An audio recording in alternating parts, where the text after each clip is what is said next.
How's everything going, Kevin? Going pretty good. How you doing, Denver? All right.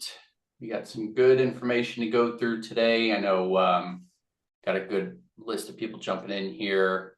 Some existing clients, some people who've never maybe seen the system before. So the goal for today is to give a high level overlook of the system, what it's capable of. We've got a half hour carved out. So if anyone has any questions along the way, please feel free to throw them in the chat. We'll do our best to answer them throughout the presentation here, but we'll make sure we save a couple minutes at the end just in case we want to answer those towards the end. So for my background, I am the implementation manager here at ProNovos. I've been with the company for about 3 years now and kind of oversee all the onboarding and training. And we also have Kevin here today. And Kevin, if you want to give a couple words. Yeah, so my name is Kevin Bright. I'm the product manager over here at ProNovos. So I work with all of our clients and contractors to understand what are the pain points that they experience day in, day out in the construction industry, and then how can we shape the product to uh, best solve those pain points as best as we can. Kevin comes from a prior role as a project manager himself, so I'm sure he's solving a lot of issues that he faced in a prior life. So, Yeah, I spent about 7 years as a project manager for mechanical contractors. So sometimes when I meet with contractors today, I get those PTSD flashbacks of what the previous life was like. So yeah, it all yeah, comes calling back. yeah, no, it's really cool, and I think we'll jump right in here. But I guess for those that have not seen ProNovos, not heard of ProNovos, maybe this is your first experience kind of seeing the system in action here. I guess, Kevin, if you had to sum it up, what is ProNovos for those users that might be kind of curious in what we have to offer? Yeah, so the way we refer to ProNovos internally is we call it a financial intelligence tool, which you might immediately ask, what is financial intelligence? And the way we think about it is you have a lot of good financial information in your accounting system, but it's not always accessible, right? And that's the purpose of the accounting system, right? It's not there for you to really analyze the data. It's to make sure, hey, all of the transactions are recorded at the right time and place, so our books are right at the end of the year. So very important for the accounting team. But what we see is that isn't necessarily the best tools for the operations, the project team to actually understand how their projects are performing financially. So what we do is we extract all of the data out of your accounting system.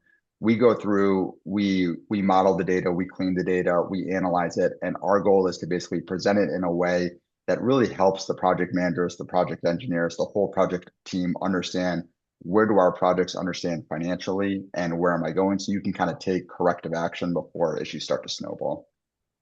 Yeah, and I think what we like to view as ProNovos as well is not a replacement to the accounting system, and not so much another system that you have to implement and double, key information from one to another, but hopefully to help supplement the accounting system in giving better insights into project performances.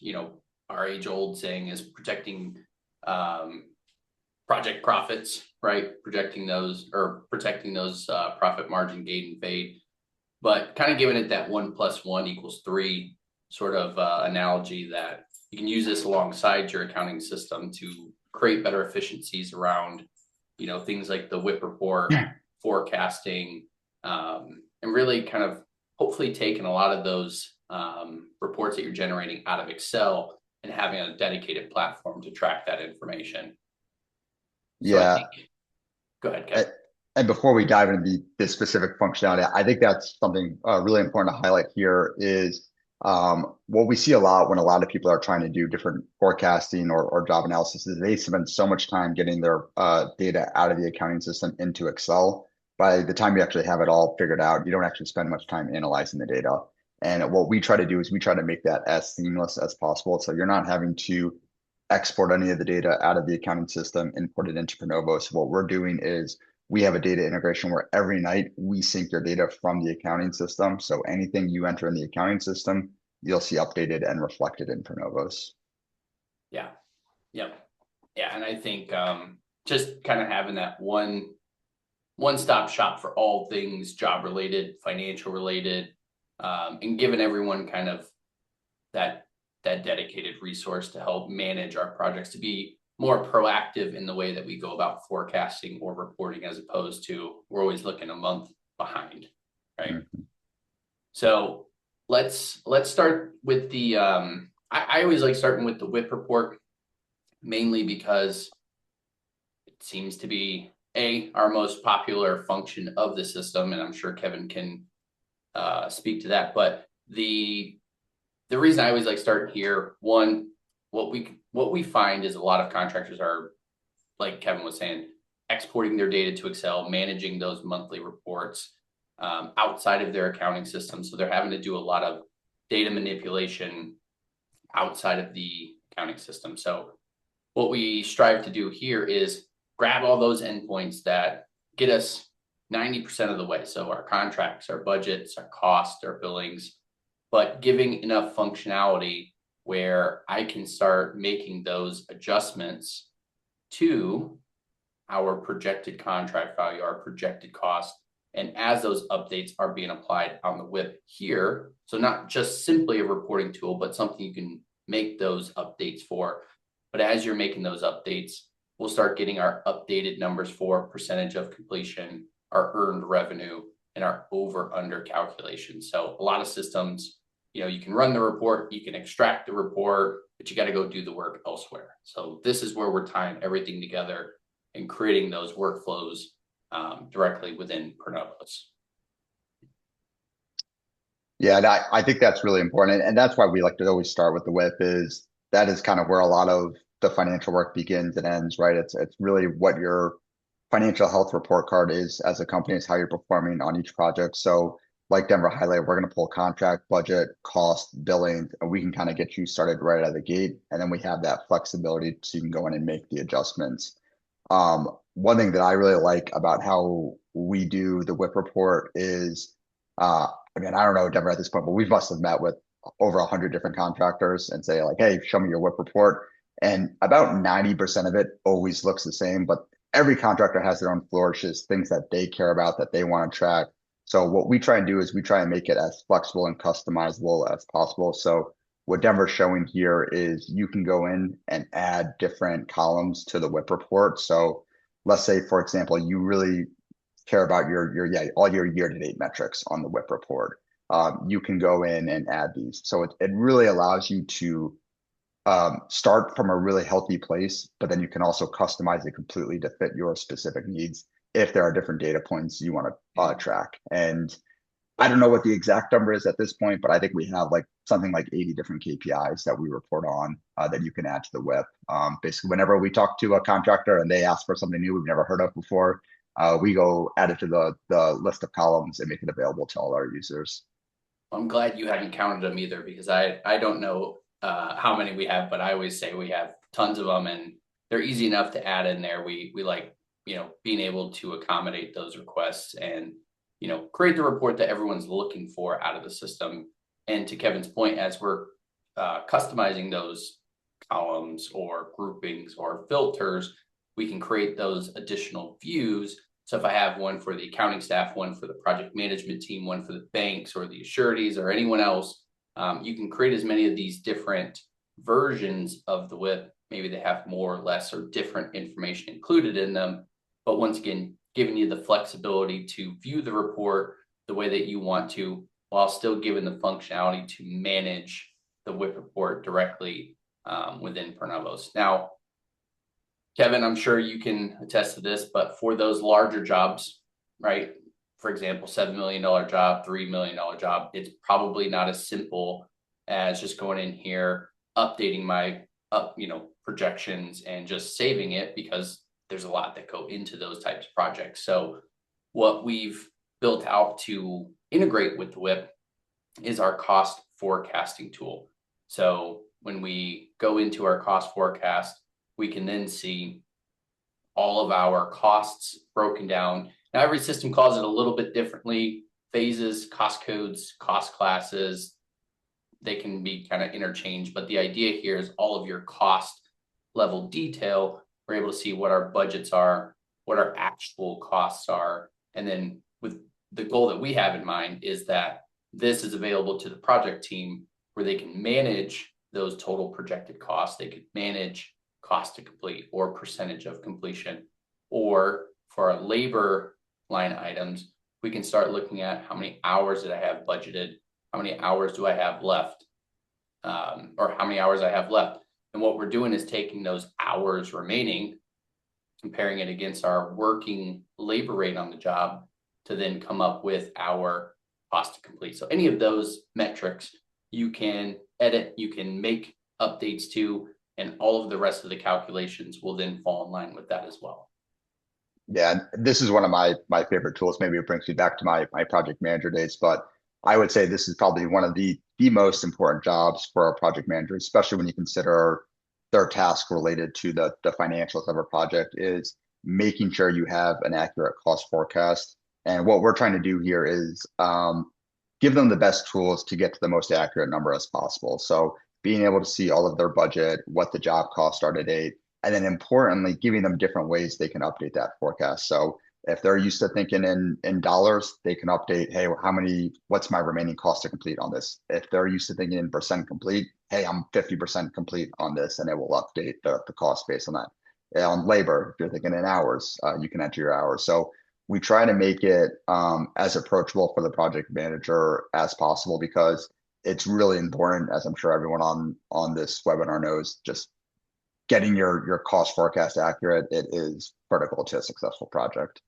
And this being a live feed of all of the costs, all the budget updates, even committed costs flowing into this cost forecast worksheet allows the team to be, once again, more proactive. They can do this throughout the month rather than waiting until the month is finalized, looking back and making those projection updates. So there's no real cadence on how often you're supposed to do it. I would say at the bare minimum, it's monthly, but we give enough visibility into the project that these could be performed weekly, bi-weekly, or as need be throughout the month. And as we're making those adjustments, so if I wanted to go into any particular line item, and I always like clicking here to show the root cause for these adjustments. But if I were to say, well, maybe I don't have $7,000, I have $5,500 remaining, we can start assigning these root causes as to where we're picking up the extra money. Or, right, on the flip side, if we're going to increase our cost to complete, what's the root cause of that increase in our projected costs? And this is huge. This is probably, if you would ask me what is my single favorite thing in ProNovos, it is this root cause capture right here. I can't tell you the number of times back in my project manager days where we would finish a project, we'd be like, man, we went, X amount of dollars over budget. What the heck happened? The project manager would point at the estimator would point at the foreman. It was kind of just like, well, we don't know, because what you're really talking about is, hey, you had cost overruns that happened 9 months ago. Most people can't remember what happened a week ago, never mind what happened 9 months ago. So having this tool to capture in real time, not only what the adjustment was, but that root cause is really important to make sure that you have a really good audit trail and understanding of why a project may have ended up where it did. And what's really cool about this is if you start tracking all of your root causes as you make your adjustments, what we can then start to do is aggregate those different root causes across the project. So if we look up at the top chart here, we can see, okay, what were the causes behind the different adjustments I had to make? And this is going to tell you something about your internal processes. So if you're continuously seeing like, hey, we have a bunch of scope gaps, or we have a lot of, poor job site coordination, well, that's going to tell you about something, how you need to clean up your processes. And just on the flip side, you have the same thing. So if you have a lot of cost savings because, hey, maybe you found a supplier with better pricing, well, you want to make sure you're capturing that and sharing that information with the rest of your organization. So you're not only getting that cost savings one time on this project, but on all future projects. So it becomes a really good feedback system, not only for understanding what's going right and wrong on that specific project, but then how you can kind of learn from that to improve your kind of internal organizational procedures to be better on future projects as well. Yeah, and then to take it one step further, if we have those root causes tracked at each individual job, it's great. I can see them listed within the job. But let's take it one step further and start looking at it company-wide, right? Now I can start looking at performances of past jobs. So once again, you start looking at the estimator. Hey, we estimated at this. We came in here. What were the root causes of where we saved the most amount of money? Where are we seeing the most amount of profit fade due to increases in those projected costs? Now I can start slicing the information to tell the story, to get better insights into the performance of the job. That way, if we estimate a job in the future that's pretty similar to, in this example, this Chrysler building job, I can click on it. I can see all of my reasons for where we saved money, where we may have lost money on the job. But now I can start using that information to my benefit on being more proactive in how we're going to estimate those jobs. Where do we see we can pick up? Great, we're getting better pricing and buyouts. Awesome. Scope gap really killed us here. So now I have this information, not to be a tattletale type solution, but to give that insight into the jobs. That way, the goal is always to get better, right? And this would allow you to pick up on where we're doing great and where there's room for improvement. Right. So with that being said, we work through our cost forecast worksheet. We come up with our new projected numbers for the job, right? Line by line, we get our totals here. What we can then do is then take those numbers, and to keep the consolidation and workflows here, we can then push those updated values back to the WIP report to say, all right, the WIP showed this number before. Based on my latest and greatest cost forecast, this is our new number. I want to make sure it's in the correct accounting period. So I want to make sure I update my October numbers. I've got everything filled out here. I can save it. And now my WIP will consider this as my total projected cost and factor that into our new WIP report to better report on our over and under calculations, our percentages of completion, et cetera. Yeah, and what's important here is you basically have that review process, right? So if the project manager goes to their forecast, you don't need to take that wholesale as the number you carry on the WIP. You basically can say, okay, the PM is basically forecasting this number here. I think they might be sandbagging it a little bit and being overly conservative. I don't want to write down the project that much. Or, hey, they're being way too aggressive here. I don't think we should recognize this amount of savings yet. So you have that review process where it's kind of the best of both worlds, where you're getting that project manager forecast, but then you can kind of make any top line adjustments that you need to show on your WIP report. And as it relates to more of the project reviews, job reviews, things that maybe a lot of teams are sitting down with the PMs to review their jobs on a monthly basis. What's also really cool about how we're integrating all this together is actually our version of the project review. So what the goal here is, all right, great. Costs are, incurred for the month, billings are out, forecasts are update. Now I can go through here as the PM and start looking through the high level numbers of things like the financials. I can supplement any notes I want to have in here with the goal of checking these off, right? So that way you've got your monthly process. Maybe they fill these out, you review them as a team, but now you've got this information in your back pocket, because as you're checking these off and as you're moving through the project review, right, we can then start seeing that those, check off. And once we go through the list of these, I can then submit it. What's nice about this, two things. One, project team has their CYA if they need it, right? Like you said, Kevin, like 9 months ago, something went sideways. If I'm completing this, I'm putting my notes in there, I'm supplementing the data with my insights on the job. I have that as a saved project review in the system. But also, hey, if this job switches hands from one PM to the next, great. They can come in here, look at all the notes, all the forecast updates, how the job has gotten to where it is now, so that everyone's on the same page. You've got that one spot of truth for all things related to this job.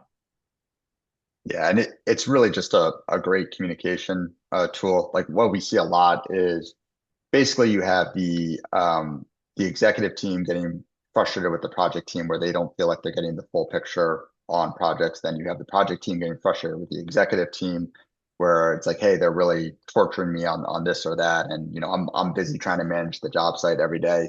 And what you get is this kind of tense relationship where you can maybe sit down in these review meetings, and it can kind of feel like the project manager's on the witness stand, or maybe from the executive standpoint, it doesn't feel like the project manager is as up to date as he is. So this just creates a really good checklist, right? To say, okay, what do you care about on each project? What does the forecast look like? Where do we stand with change orders? Where do we stand on our billings on the project? And there's also a section where you can add any custom fields. So if there's other things, maybe it's inspection related or safety related that you want to make sure you're tracking on a monthly basis, you can add that to this review tool here. So it really helps just to say, let's put everything on the table. What do we care about collectively as a team? Let's get all this information together before we meet. So when we do meet, it's very collaborative, and we can kind of discuss what's going well on the project, what may not be going well, what can we fix. And you don't end up in these rabbit holes of just saying, oh, what's going on here, and you're 6 reports deep looking at the changes, and you've completely lost the thread about how the project is performing. Right. And just once again, having that storage of information just becomes that much more critical as we're moving through all of these larger scale projects, and just maintaining that level of communication between the field and the office. That's the goal, right? Is so that everyone is on the same page with all things related to the job, making sure that deadlines are hit, making sure that any unforeseen things can be mitigated as much as possible, but really just keeping the visibility into the healthiness of each one of these projects. Right. Now, a couple other features I like showing off, and then we'll get into some of the analytics piece of it as well, is part of our other forecasting tools. So we talked about the cost forecasting side of things. We can take a look at our revenue forecasting tool, where now I can start to look at, on a per job basis, right? If I go down to my under contract section, I can look at my list of jobs, how much revenue we've earned in prior months. And then for any jobs that are going to go out, through the end of the year into next year, I can start looking at what we're projecting to earn in revenue for each one of those jobs. So when we're looking, the banks are asking, how much do you guys have in backlog? What do you have left on these contracts? If you're projecting your jobs out, we're tracking those percentages of completion against the contract. Now I can very quickly say, all right, we've earned so much to this point this year. Here's what we have in remaining backlog of revenue left to earn over all of our jobs. But now we can start diving into the details of each one of those. And if we want to update these manually or apply any sort of logic, such as straight line distribution or bell curve to recognize that projected revenue, we can apply those models within the job, where we can then say, all right, here's my cost to complete. If I want to straight line distribute it, S curve it, and now I can start projecting how much we look to spend on the rest of the job. And then the revenue projections will pick that up, basically apply your markup of profit, and then show that as what revenue we have left to earn on that job as well. Right. Yeah, and we try to make this as easy for the project manager to forecast their costs over the duration of the project. So like Denver mentioned, adding those either linear curves or S curves, it's a great way just to get an approximation. Because that is like just one of the quirks I think trips up a lot of people on the project team. Is just how revenue is recognized in construction, where it's driven by cost and not by your billing. So if you're doing your revenue forecast accurately, then obviously you need to know how your costs actually going to forecast at the project level. So we'd really try and empower the project managers to go through and forecast their costs at each individual project. And then if they're doing a great job of that, it's going to roll right up into your revenue forecast, and you can aggregate it at the company level.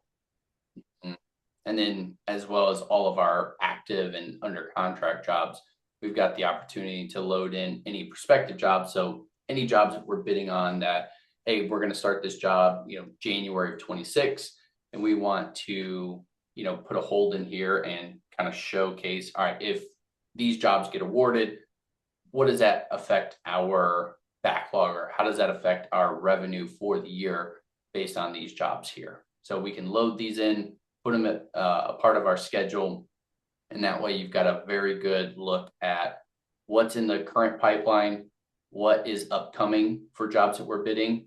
And then you have a section down here for miscellaneous revenue, just other things that might not go through an actual job. So if you've got like scrap or, I don't know, build equipment revenue, things that just aren't going to go through a job, we can plot those additional line items in there to give a full scale picture of how the year is going to compare against our target number. So if this is our total amount so far, how are we, plotting against our target number for the year? But once again, giving visibility into where we stand as a company for each one of our individual jobs.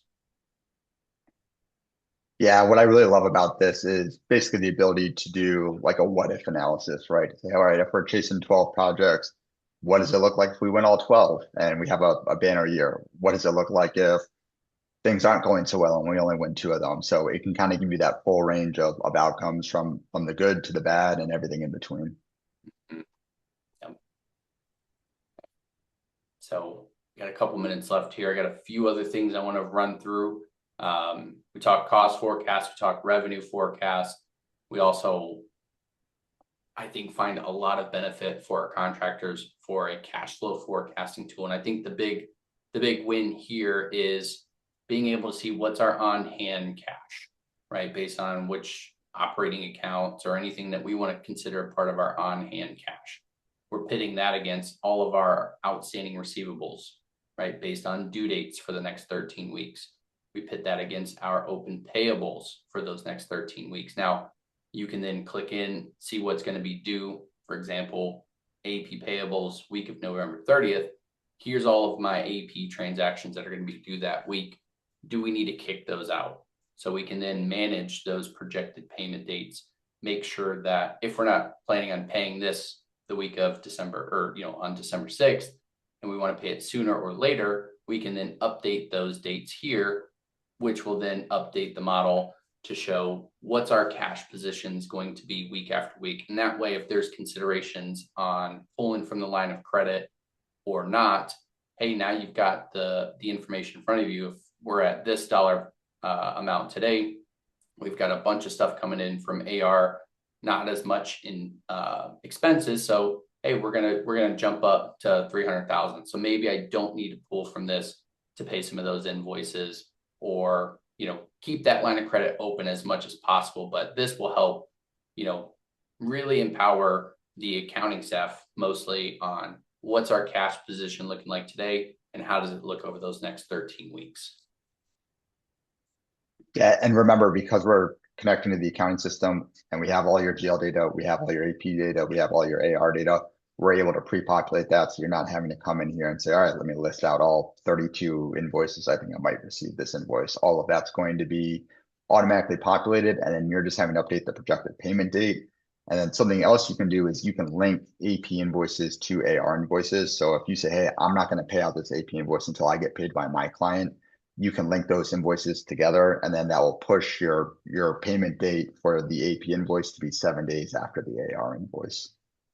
Yeah, and that's real good for maybe subcontractor invoices, pay when paid scenarios, where now that you've tied those two together, as we receive payments for those billings, I can go clicking into that particular billing and I can see all of the linked AP transactions and who we need to cut a check for, within that 7-day window based on, how we have the logic in the system. But a great way to forecast cash, obviously, but also keeping tabs on who do we need to pay now that we've been paid on these billings as well.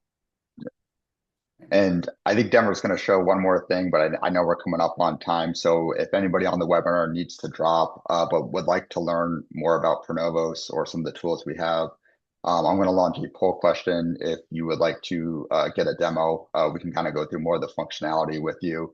The other thing we do offer is we can sync your data, so we can do the demo with your own data, which we find gives you a better insight in terms of what the platform would actually look like. Not necessarily with kind of dummy data here, but in your real world of what it would actually look like with your projects and everything. Yeah, and what's really cool about that is we've got the integration down so great, honestly, that we can load that data within 30 minutes an hour. So we have that data available. So that way, as you guys are wanting to see more information about ProNovos, maybe through the lens of your own company, it'll just help make that decision a whole heck of a lot easier one way or the other. Right. But for those that are going to stick around for maybe a minute or two here, I do want to run through some of the big ticket analytic dashboards that we like. We find, at least for our contractors that are using ProNovos, a lot of value. One being the company monthly billing report. So for anyone who might be, I don't want to say struggling during billing time, but maybe just trying to pull a bunch of different reports on, hey, what have we billed? What do we have left to bill? How much cost do we have in this, for those jobs for the month? What we've developed with this report is being able to say, all right, for November, we're getting around that time of billing for the month. How many jobs do we have with cost? How many have we billed out? What's our totals for the month? What we can then start looking at is a list of all of our jobs that have costs during the month that we have yet to bill out for this month. So now I can start looking at, all right, this Alamo site job, $15,000 in cost based on our profit margins and markup. We're expecting a billing right around 21,000. So trying to organize this information for that time of the month when we're billing out our jobs, but given pretty good visibility into, where we stand with these jobs, what we're expecting. And that way it just makes it a whole heck of a lot easier to get that information all in a pretty condensed dashboard here. And if we want to slice it up and say, all right, let's look at Jack's jobs. All right, there's the 5 jobs, the cost for them, what we're expecting to bill out. Right. But we find a lot of value here. Just maybe it's not even the bigger jobs. Maybe it's the service jobs or the maintenance jobs where I can see what those values are. I can see what we're expecting to bill out based on maybe a standard, 30% markup, whatever it may be. But now we can start plotting those kind of things in there just to make sure nothing's falling through the cracks. Yeah, and I think you see this a lot is, when people get behind on billings or cash flow, it's not even necessarily because they didn't bill enough. It's just like, hey, we went a month where we forgot to get the billing out the door. So really good way just to make sure across all your projects, all your project managers, nothing's slipping through the cracks. Yep. And if we wanted to go looking into maybe more of the details of a particular job, so like this Alamo site job, we've got a dashboard, this project billing analysis where maybe I want to look into, all right, there's our costs. Hey, same number, how much we're supposed to bill this month. Let's start looking into the trends of this job. We've billed out this much, we've received this much. Here's our average days to pay for that particular job. So if I want to go looking at more of the details of it, I can see here's what they're paying on an average, for each of those invoices. Here's what's outstanding.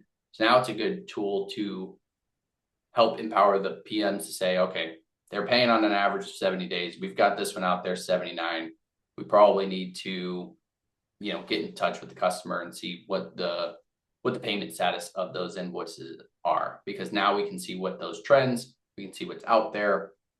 If we're using more of a schedule of value type billing scenario, the AIA, we can see all of our schedule values here, what we scheduled to bill to the customer, how much we've billed, line by line, percentage billed, and then take a look at what our monthly billings are. Now, the last chart, Kevin, I know that we get a lot of raving reviews for this. As simple as it may be, I think it's really cool to plot in here basically our project cash flow with comparing our billings to date, our cost to date, and how much money we've received to date. So now we can start looking at when does the job become cash flow positive, where the customer is not only being billed on time, but also paying in a timely manner where we're covering our costs on the jobs. Yeah, and this one is a great example. We see this a lot is project managers, they're going to be super focused on how much have I billed. They're super focused on what are my costs to date. They don't always consider that last component of what's the cash received. So if you're just looking at billings and costs on this project, you would say, hey, I'm crushing it. My billings are far exceeding my cost. But then if you look at cash actually received on it, you can see we're still trailing our costs. So we're about 10, 11 months into this project, and this project isn't even cash flow positive yet. So a really good example of just how difficult it is to get cash flow positive on a project. So being armed with this information, it's going to allow you to be more aggressive on your billings. It's going to allow you to be more aggressive on getting paid faster. So just understanding that full picture of, hey, knowing your billings and costs is great, but adding that third component of what's the actual cash we received, really important as well.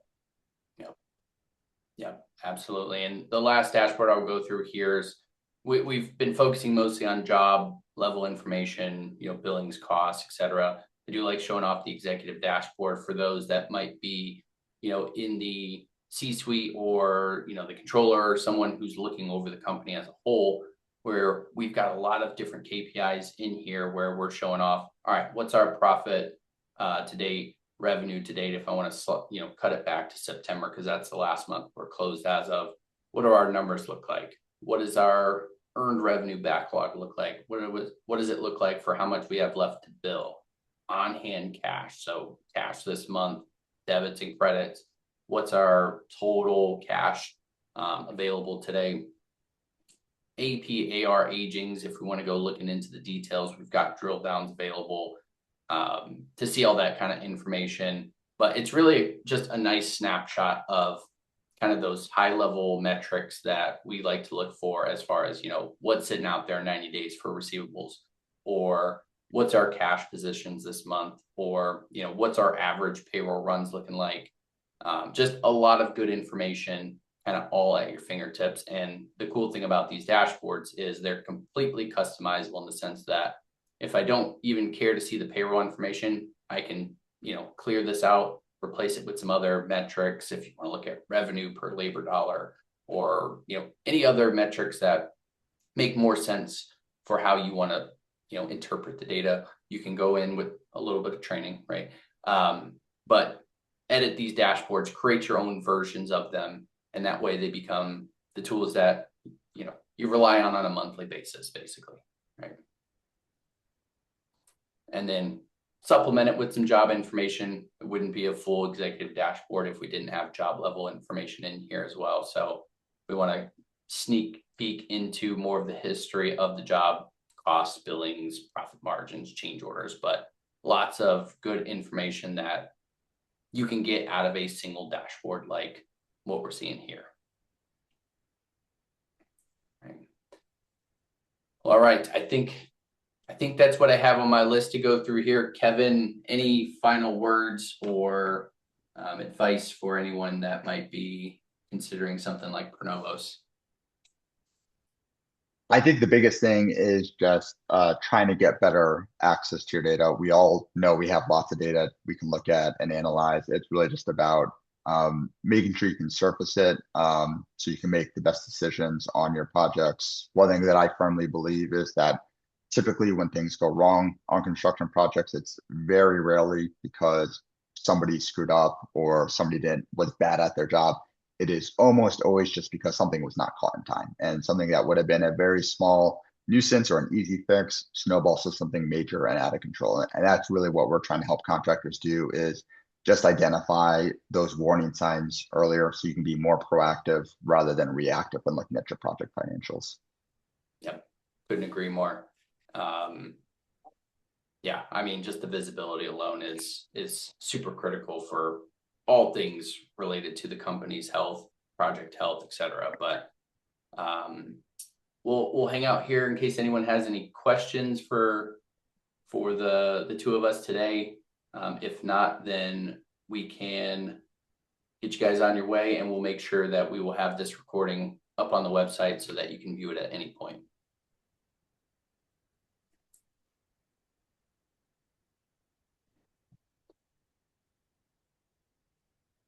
I think we had one question, Kevin, looked like we got an answer for it. I don't see any coming in now. Probably people jumping off after their lunch here. So we may just wrap it up a little bit quick here. And then, like I said, get this out on the website.